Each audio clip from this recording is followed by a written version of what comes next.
What's up guys, Everything Apple Pro here, and here I've got the new Samsung Galaxy S7 Edge. It's really a beautiful and striking device.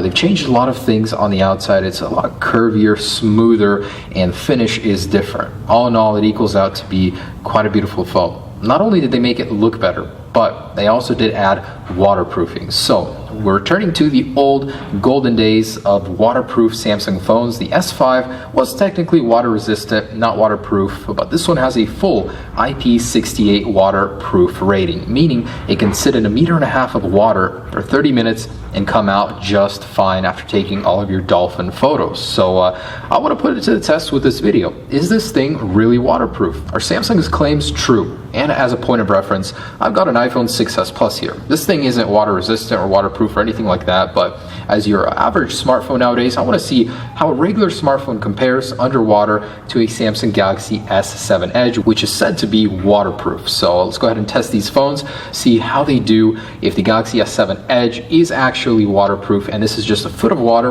regular tap water here. We're going to set these guys in there and see what happens and if they survive. So here are these beautiful phones, the Samsung Galaxy S7 Edge, the iPhone 6s Plus.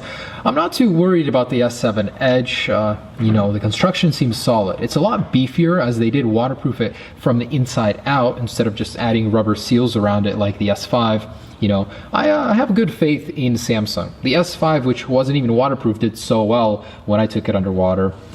Whew. All right, so let's put these guys to the test. See how long the iPhone 6s Plus compares when it tries to compete on the waterproof level. Here we go. Whew. 3, 2, 1. All right, so we're gonna let them soak, and got the Galaxy S7 Edge on the left, the iPhone 6s Plus on the right.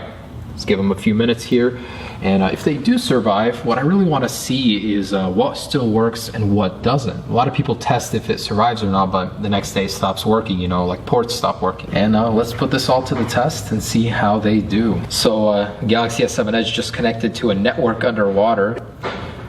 Otherwise the 6s Plus just lost service.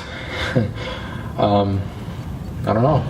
They still look good. All right, so we're approaching 3 minutes right now, so I'm gonna go ahead and pull them out and see how they're doing. Usually, someone, if they drop their phone in the water, they're not gonna leave it there unless they want to intentionally record underwater. So at 3 minutes here, let's pull them out real quick. And we'll go ahead and pause on this guy. All right, so both seem to be working just fine. Both displays still work. It's like you could almost say the 6s Plus is waterproof, but we know that's not the case. It's only a matter of time. But both seem to be doing pretty good. I'm impressed. All right. So in they go again. All right, in the phones go again. Let's go ahead and start this timer again. And this time we'll leave them in for a longer amount of time. Let them really soak up in there. But I'm actually surprised the iPhone is doing okay, not showing any signs of water damage yet. The last one we tested didn't do very well. Maybe it was the iOS 9.2.1 update did something different, we'll see. But you know, about a foot of water in here, good amount of depth in there. Let's see how it really does. Now what's really cool about the S7 Edge and S7 is that they actually have a cooler inside of them. It's rocket technology, so there's a liquid that turns to gas and vice versa depending on how hot or cold the phone is, and I thought that was quite incredible. Something that's used for space travel is being used in a phone nowadays. And what's also cool is the way that Samsung made the Galaxy S7 waterproof is they did it from the inside out. Instead of just sealing up the ports, they sealed off the entire phone. They used a new technology to do so. And this thing, you know, it's already proving to be quite the waterproof phone, and something I wouldn't worry twice about taking to the beach or to any, you know, body of water. Now we don't know what kind of difference a saltwater would do. Maybe that's a future test itself, but I'm curious to see what it would take to completely destroy this thing in the water, how far, how deep you'd have to go. But you know, in a regular foot of water, still doing good, both of them, the iPhone and the Samsung Galaxy S7 Edge. So we're approaching 5 minutes here, still doing good. Let's keep going and take it to 10 minutes, 15. And as far as other phones go that we've tested, probably the best one, the iPhone 6, then the 6s, then the Galaxy S6. They all did pretty good, but let's keep going and see how these do. Just to give you guys a perspective, here it is in the water, the iPhone 6s Plus and Galaxy S7 Edge. So we've got a good amount of water on top of them. This isn't anything like a little shallow pan. This is actually a foot of water here. Both are still alive, almost at the 10-minute mark. We're gonna pull them out at 10 minutes and see which ports still work, if everything is working as it should, of course. After 10 minutes, if you haven't pulled your phone out of the water, you know, the chances of the 6S Plus surviving gets very, very slim. So let's go ahead and pull this guy out here in about 10 seconds, see how it's doing. Alrighty, let's pull these guys out. So here is the Samsung Galaxy S7 Edge and the iPhone 6s Plus. Both alive as far as I can tell. Display is working, home button's working. I am amazed, what the heck? This guy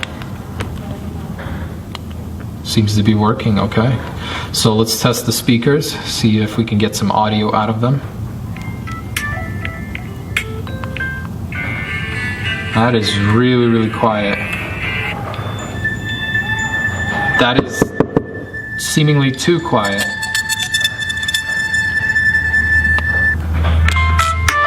Do you hear that? So the volume seems to be erratic. It's going up and down, and there's a static tint to it. So I wouldn't say that's completely water resistant. I mean, playing the sound, it's obvious that some water got in the speaker. Whether or not that goes away, who knows? We can definitely start to see the evidence of the water damage right here. There's a little finger coming out of it. Otherwise, the phone is working, the audio is working. Let's test the cameras real quick. Still working good. Let's test the technology. Edge swipe, 3D touch is out working, and headphone jacks. Alright, so audio is working on this guy. Looks good. So other than this little doodad right there sticking out, can't really tell it's been water damaged. Alright, we're good on both. So it looks like everything is still working on both devices. So let's put these guys back in the water, see how they do in about 5 to 10 more minutes. Back in they go. Boom. And I always wanted to see if 3D touch works underwater. Apparently not. So when I push on the S7 Edge, there's no air coming out, nothing. And wow, the screen actually works underwater. What? I had no idea. So you can go and start recording, choose any application underwater. Wow. Okay, I'm honestly a little bit blown away right now. I had no idea that would something that would work. I can't get the Edge display to pop up, but you can actually use this thing underwater. The iPhone, the screen doesn't work, but when you push on it, you get little bubbles coming out. Wow, I'm actually blown away by this thing. Samsung, you're doing something right. All right, so everything is working. I'm impressed, really. Let's get this up to 15 minutes, 20 minutes, see how long these last. All right, so while still underwater, I want to go ahead and move all of these around to make sure I can get as much air out of them as possible. So flipping it upside down, yeah, you can definitely see all the air coming out. Oh yeah, I'm starting to see watermarks in the display. Okay, so it's only a matter of time now. It no longer catches Wi-Fi underwater. And starting to see more artifacts on the display. Let's leave it. Shouldn't be long. The end is coming. All right, so the phone has restarted. I'm gonna go ahead and leave it in here, but you can see on the displays there's artifacts from the water and the shader on the whole left side of the screen. Yeah, so unless you want a cool new boot logo, don't put your phone in there. Ooh. Anyways, I think that is completely done. So I'm gonna pause it. Took about 15 minutes, and this guy is toast. So a lot of water is coming out of here. Look, I can squeeze it and it'll oh my goodness. Nice new water gun for you coming out of the side. Oh my goodness, that's a lot of water. I've never seen that before. That is cool. I want to show you guys how effective the iPhone makes as a water gun. So I'm going to fill this up completely. You want to squeeze the iPhone to make sure to get as much water inside of it as possible. Okay, so it is full of water now, and just go ahead and squeeze your phone. You can shoot up to 6 feet. That actually goes pretty far. Not bad. So if you ever lose your water gun, just grab your iPhone out of your pocket real quick. You got a few shots in there. Makes for an effective water gun. Okay, so it's on. And it's not on. Okay, it's done. So I don't know why that is. Like, you can push the display in and there's some giveaway and all that stuff is coming out now. So a ton of water coming out of here. Seems to be completely done. 15 minutes is what it took. Samsung Galaxy S7 Edge, still working, still fine. Let's pull that guy out real quick. As far as I can tell, this thing is working perfectly. I'm honestly impressed, very impressed how well it works with water on the screen, with it being underwater. That's great. A lot of people are going to enjoy this as a treat. So this guy on the other hand is done. It's now a brick.